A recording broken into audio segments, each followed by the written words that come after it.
Senhor presidente, senhoras e senhores deputados, agradeço especialmente ao deputado Bala Rocha, porque eu tenho uma reunião agora do Comitê de Admissibilidade de Emenda na Comissão Mista de Orçamento e, por isso, preciso antecipar o meu pronunciamento. Senhor presidente, senhoras e senhores deputados, a construção de uma sociedade livre da extrema pobreza não pode ser apenas a letra fria de um preceito constitucional. A construção de uma sociedade livre da extrema pobreza passa pelo exercício cotidiano da distribuição justa das riquezas desse enorme Brasil, que, a despeito dos avanços conquistados, ainda convive com a gritante desigualdade social e regional. Nos compêndios acadêmicos, pobres são as pessoas que não suprem permanentemente necessidades humanas elementares como comida, moradia, acesso à educação e à saúde. A redução da extrema pobreza foi, no governo do presidente Lula, uma meta duramente perseguida e que apresenta resultados substanciais. Entretanto, o mapa da fome do IPEA revela que 32 milhões de brasileiros, uma população equivalente à da Argentina, defronta-se diariamente com o problema da fome. São 9 milhões de famílias cuja renda mensal lhe garante, na melhor das hipóteses, apenas a aquisição de uma cesta básica de alimento capaz de satisfazer suas necessidades nutricionais. Esse quadro, a despeito de todos os esforços, demonstra que as políticas públicas de transferência de renda, de valorização do salário mínimo, são condições necessárias e importantes, porém, não são suficientes para afastar a miséria. Muitas são as barreiras sociais para se vencer a trama da miséria e alcançarmos a inclusão social, fundamento de nossa Carta Magna e sonho de todos nós, sempre presente nos discursos dessa casa, mas nem sempre compatível com as suas ações. Senhor presidente, senhoras e senhores deputados, acompanho com muito interesse o debate para a distribuição dos royalties do pré-sal. O Brasil está feliz com a descoberta dos grandes reservatórios de petróleo e gás natural situados entre 5 e 7 mil metros abaixo do nível do mar. O pré-sal, há alguns anos, nossas reservas de petróleo eram escassas, mas na busca da autossuficiência, a pesquisa por reserva migrou dos campos em terra para águas profundas. E essa busca teve como resultado fantástico. Praticamente dobramos as nossas reservas nacionais. Estamos numa situação privilegiada. Somos um país com grandes reservas, alta tecnologia em petróleo, base industrial diversificada, grande mercado consumidor e estabilidade institucional e jurídica. É chegada a hora de deixar de ser o país do futuro para nos transformar no país do presente. Vejo na descoberta do pré-sal a condição fundamental para o desenvolvimento justo de todo o país, não só das cidades mais pobres, que têm no FPM a sua principal receita, como também dos grandes centros, onde a pobreza e a vulnerabilidade social aumentam os números da violência e o consumo de drogas, gerando infelicidade, desespero no seio das famílias. É emblemática a disparidade no número de homicídios. Por exemplo, Higienópolis, em São Paulo, 3 para cada 100 mil habitantes. E o Jardim Ângela, no mesmo estado, 88 homicídios para cada 100 mil habitantes. A possibilidade dos estados e municípios brasileiros crescerem com a receita expressiva e justa está aí colocada. Os recursos provenientes do pré-sal podem ser um instrumento de redução das desigualdades sociais e regionais, por meio de investimentos em infraestrutura, saúde e educação. Não estou aqui para condenar os estados confrontantes, como o Rio de Janeiro e o Espírito Santo, mas para defender o direito dos estados pobres participarem desta divisão.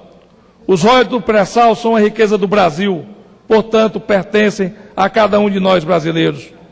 O pré-sal aprofunda a discussão sobre o país do futuro, fortalece a esperança de milhares de brasileiros, principalmente os que vivem à margem dos direitos básicos, como as oportunidades de trabalho.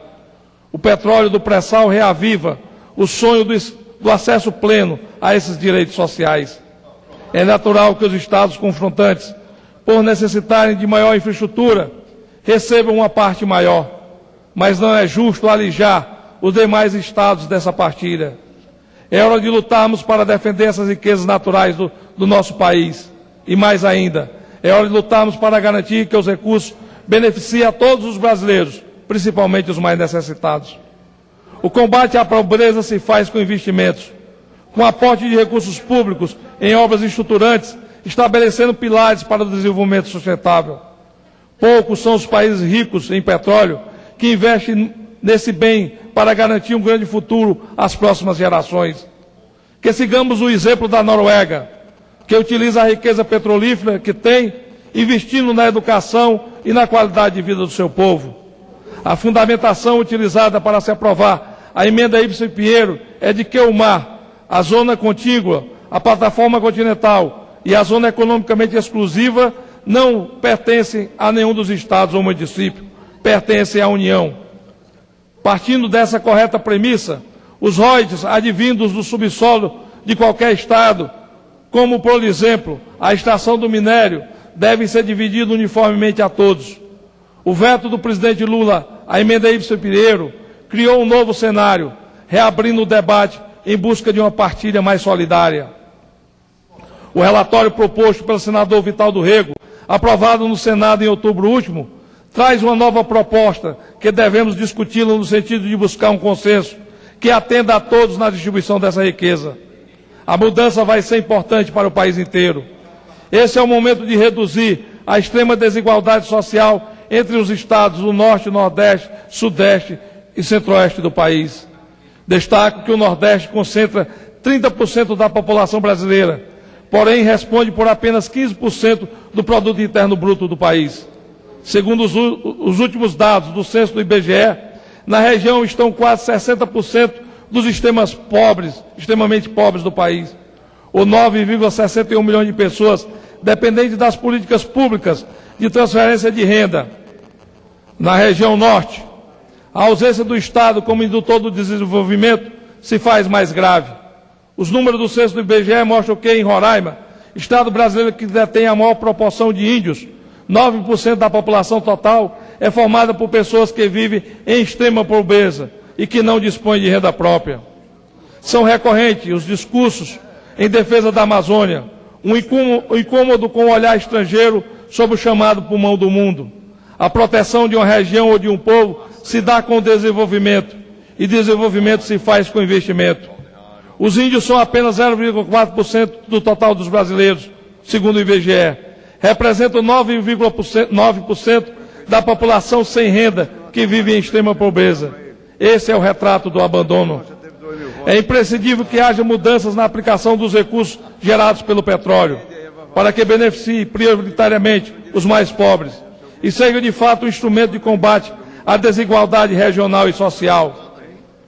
Os estados e municípios não podem se furtar à administração desses recursos que devem ser aplicados em benefício da população, através de investimentos em áreas estruturais, como a saúde, educação, habitação, saneamento básico e meio ambiente. Assim podemos estancar o fluxo migratório do Norte e do Nordeste para as favelas do Sul e do Sudeste. O petróleo é um recurso finito, estratégico, que pertence a todos os brasileiros e deve ser utilizado em benefício da nação, nos municípios do Norte e do Nordeste e na periferia das grandes capitais. Existe uma grande polêmica criada inicialmente em torno da emenda Ibsen Pinheiro e agora em torno do relatório do senador Vital do Rego. Nesse debate, defendemos o direito à riqueza oriunda de petróleo ser revestida na melhoria da qualidade de vida da população brasileira.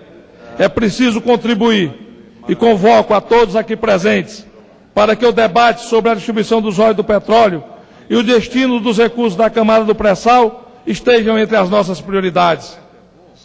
Os recursos se tornarão realidade. O pré-sal deve servir aos interesses de todo o país, revertendo-se não só em desenvolvimento tecnológico e científico, mas também em avanços sociais para o povo brasileiro. O desenvolvimento e a inclusão social estão cada vez mais próximas de nossa realidade. Só para concluir, senhor presidente.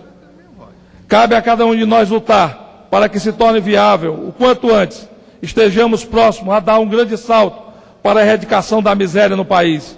Um sonho antigo meu, um sonho da presidente Dilma, e acredito um sonho de cada um de vocês. Vamos juntos transformar esse sonho em realidade. Solicito ao senhor presidente a divulgação desse pronunciamento na Voz do Brasil e nos demais veículos de comunicação dessa casa. Muito obrigado ao senhor presidente, em especial ao deputado Rocha Bala e ao deputado Chico Lopes, que me cederam a preferência desse horário. Muito obrigado. Com a palavra o deputado Sebastião Barrocha, pelo PDT. Vossa Excelência dispõe de até 3 minutos.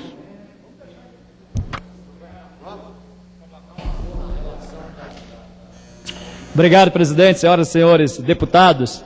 Aconteceu quinta e sexta-feira passadas, em Macapá, a 7ª reunião da Comissão Transfronteiriça, que organizada esta reunião por autoridades do